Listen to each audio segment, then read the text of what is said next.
রমজানের special recipe মাত্র 10 মিনিটে চিকেন ফ্রাই অথবা চিকেন ফিঙ্গার যেটাই বলেন না কেন মাত্র 10 মিনিটে আজকে আপনাদেরকে বানিয়ে দেখাবো। হ্যালো এভরিওয়ান, আসসালামু আলাইকুম। কি অবস্থা সবার, কেমন আছেন? আশা করি সবাই ভালো আছেন।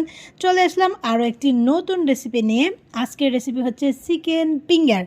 তো এটা আসলে খুবই হেলদি একটা রেসিপি। এই রমজান মাসে আপনারা কিন্তু ইফতারের সময় ট্রাই করতে পারেন, কারণ প্রতিদিন একঘেয়েমি রেসিপি খেতে কিন্তু ভালো লাগে না। সো ভিন্ন রকম রেসিপি ট্রাই করা আমাদের জন্য ভালো, আর এতে করে আপনার রোজা হবে খুবই আরামদায়ক। তো চলুন শুরু করে দিই আজকের রেসিপি।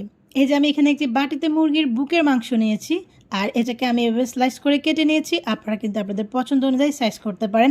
যেহেতু বলেছি চিকেন ফিঙ্গার, তো সেজন্য আমি এখন লম্বালম্বি করে কেটেছি। এখন এর মধ্যে দিয়ে দিলাম একটি ডিম, দিয়ে দিচ্ছি 1 চা চামচ লাল মরিচের গুঁড়া, দিচ্ছি 1/2 চা চামচ জিরার গুঁড়া, দিচ্ছি 2 চা চামচ সয়া সস, এখন দিচ্ছি 2 চা চামচ টমেটো কেচাপ। আপনারা চাইলে টমেটো সসটাও দিতে পারেন।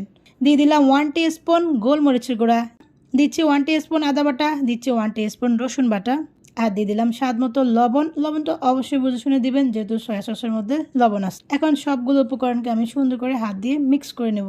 তো দেখুন সবগুলো সুন্দর করে মাখা হয়ে গিয়েছে। এখন এটাকে আমি 10 মিনিটের জন্য রেস্টে রাখবো। আপনাদের হাতে যদি সময় না থাকে তাহলে রেস্টে রাখার কোনো দরকার নেই, সরাসরি আপনারা এটাকে ফ্রাই করতে পারেন। এদিকে আমি একটি বাটি নিয়েছি, আর বাটির মধ্যে দিয়ে দিলাম 1 কাপ ময়দা, আর সাথে দিয়ে দিলাম 2 চা চামচ কর্নফ্লাওয়ার। কর্নফ্লাওয়ারটা একেবারেই অপশনাল, আপনারা চাইলে স্কিপ করতে পারেন। এখন দিয়ে দিলাম 1/2 চামচ লাল মরিচের গুঁড়া, দিয়ে দিচ্ছি সামান্য একটু গোলমরিচের গুঁড়া, দিয়ে দিলাম সামান্য একটু আদা বাটা, আর দিয়ে দিলাম সামান্য একটু রসুন বাটা। আপনারা চাইলে এখানে আদার গুঁড়া বা রসুনের গুঁড়াটাও ব্যবহার করতে পারেন। আমার হাতের কাছে ছিল না, তাই আমি বাটাটা ব্যবহার করেছি। আর দিয়ে দিয়েছি আবারও স্বাদ মতো লবণ। এখন সব উপকরণগুলোকে আমি সুন্দর করে মিক্স করে নেব, যাতে কোনো প্রকার লাম্পস না লেগে থাকে। তো দেখুন আমার সম্পূর্ণ উপকরণগুলো মিক্স করা হয়ে গিয়েছে। আমি এটাকে এখন একটা সাইডে রেখে দিয়েছি। এখন আমি একটি বাটি নিয়েছি, আর বাটির মধ্যে দিয়ে দিলাম ডিম, আর ডিমটাকে সুন্দর করে ভালো করে ফেটিয়ে নেবেন, যাতে কোনো প্রকার লাম্পস না থাকে।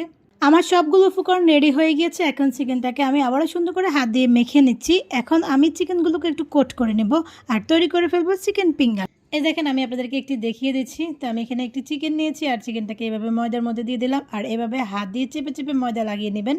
আলতো হাতে চেপে চেপে এভাবে লেয়ারগুলো লাগিয়ে নেবেন। তারপরে ময়দা থেকে উঠিয়ে ভালো করে ময়দাগুলোকে জড়িয়ে নিয়ে তারপরে ডিমের মধ্যে দিয়ে দিবেন। ডিমের মধ্যে দিয়ে দিচ্ছি আমি। ডিম থেকে এখন আমি এপিট ওপিট করে ডিমটাকে ভালো করে লাগিয়ে এখন আমি এটাকে উঠিয়ে নিচ্ছি। সবশেষে আমি দিয়ে দিলাম ব্রেড ক্রামের মধ্যে। এই ব্রেড ক্রামটা কিন্তু আমি সুপার শপ থেকে কিনে নিয়ে এসেছি। আপনারা চাইলে কিন্তু পাউরুটি দিয়ে কিন্তু বাসায় ব্রেড ক্রামটা তৈরি করতে পারেন, ওটা দিয়ে আপনারা করতে পারেন। আজকে আপনাদেরকে দুইভাবে চিকেন ফিঙ্গার কোট করে দেখাবো। আপনারা চাইলে দুইভাবে বানাতে পারেন, আর ব্রেড ক্রামটা যদি আপনাদের হাতের কাছে না থাকে টোটালি স্কিপ করতে পারবেন।